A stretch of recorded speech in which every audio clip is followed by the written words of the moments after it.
this video, I'm going to explain the difference between awareness and self-awareness. My name is Rhonda and welcome to my channel. I have a lot of questions about consciousness and how to raise consciousness. And one of the things that I found out was the very first step of raising your consciousness is to increase your awareness.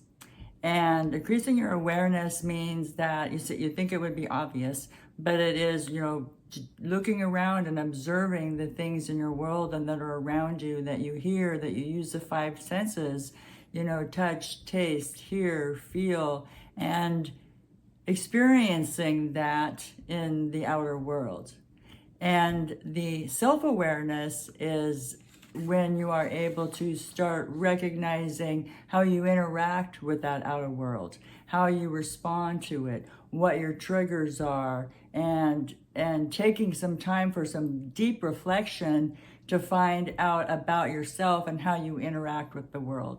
What I have found, one of the biggest difference between awareness and self-awareness is empathy.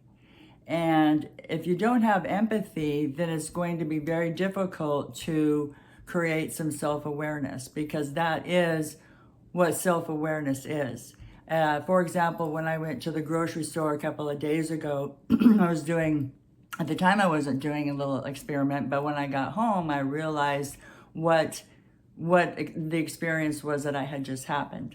And when I got there, all the carts, all the little carts, the popular little carts, because you don't want a big cart, all of them were gone. And there was a guy that came in, he was out in the parking lot, and he must have grabbed a couple and pushed them in. He says, I know, he says, these are all gone in here, and a lot of people want these. And that man was very self-aware. He was very giving, he was very self-aware. And when he brought them over, I said, thank you. And that's a form of self-awareness, of recognizing what's going on around you. And another thing that happened at the grocery store, there was an older lady that was standing by me. It was at the meat department by the chicken, and she must have been, I don't know, probably like 90 years old. She had a little cart that she was pushing, and she had picked up these packages of chicken and was looking at the prices. And in today's world, that's really important. You really have to shop around to get the best deal, especially if you're older and you're on a fixed income. And anyway, I noticed that I was aware that she was looking around. She seemed a little confused, just trying to figure out what was going on with the food prices. And I had just been on the other side where they had this buy one, get one free sale. And so I was aware of what was going on around me. I was also aware of this lady's needs. And so I chose to go over and go talk to her. And I said, oh, by the way, ma'am, I said, they've got like buy one, get one free on the other side. And it's going to end up being like $1 a pound less if you go over and get that. And she was like, oh, thank you, honey. Thank you so much. And after I reflected on that, that was something that I was aware of, that I was going to reach out and make a difference in this lady's life in a very small way.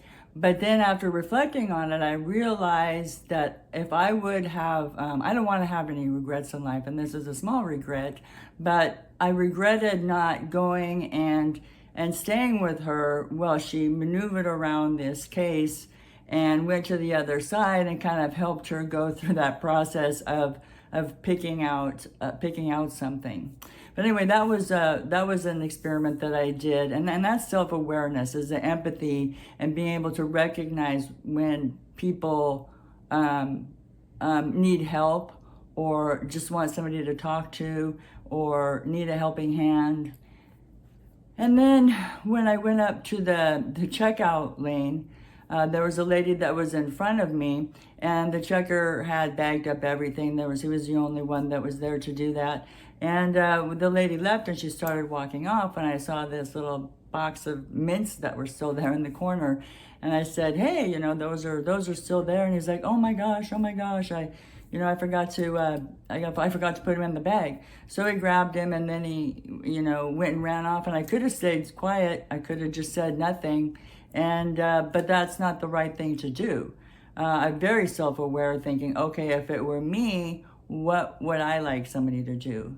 And plus, it may have saved him running all the way out into the parking lot to try to give her back her item. And so he went through and he continued to check my stuff through. And when I got all done, I had everything in my cart, and there was one thing that was left there still that was on the thing. And he goes, "Oh my gosh!" I'm like, "Here you go." And I was like, "Hey, good catch," you know. But it's all about, you know, paying attention to what's going on around you, and learning how to interact empathetically with the world around you, and being centered yourself. And in order to do that, you do have to do a lot of inner work to find out what your triggers are, what's going on inside of you, and why you react instead of respond to the things in the outside world. Oh, and another thing that happened is when I got into the parking lot, there was a family there that was trying, there was a, when I had gotten there, there was a perfect spot to park that was really close. But there was a family there that had kids, and they were taking up the spot, you know, loading in their groceries and loading in their kids and stuff. And I could have gotten really upset saying, "What are they doing there? You know, why are they taking up that spot? You know, I should be able to park there," and really gone off like that. But instead I just said, "Okay, well, I'll just find another parking spot and someone else can have that spot." But someone who's not really self-aware is really gonna, you know, let their ego take over on that, and become angry and mad because of the situation. That's not self-awareness. And another thing is there's awareness, self-awareness, and then there's being self-conscious. It's not consciousness. Self-conscious is being overly aware of what people think of you, and that people are judging you, and being in a situation that's not really even reality, because you don't know what other people are thinking. And I've done that too. I am very self-conscious about some things, and I've been trying to tell myself every day, people don't care. Not meaning that people in your relationships and your friends and family don't love each other, but I could go walking into the grocery store in a clown suit and nobody would care. Nobody would care. I'm sure of it. They might look or laugh or whatever.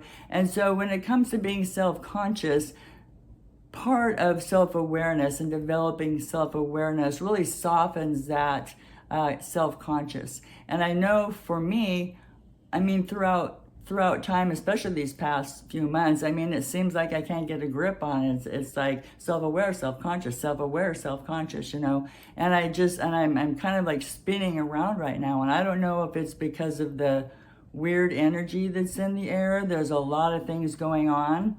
I have had a lot of time to think, maybe too much time to think. Maybe that's the problem. But that comes to another thing where getting out and interacting with people, and kind of like being aware when you go out, be aware of how you react to other people and what other people say. There's a lot of ways to increase self-awareness, and it's all over the internet with inner reflection and meditation, and they almost are all the same on every single website. But what I have found, that self-awareness comes with actually interacting with people and interacting with the world. I mean, you can overanalyze the shit out of anything you want to in your head, but until you really put it to use, until you really go out there and see what happens, then it's not the experience. You're not going to get the experience that I think is necessary to keep continuing, you know, with being self-aware. My name is Rhonda, and I have just started on my first book that I'm going to have published called The Empath Revival, and I hope to have that out within the next 2 months, and I'll be putting samples and links to samples of my book in the description below. So thank you for watching, like and subscribe, and we'll catch you next time.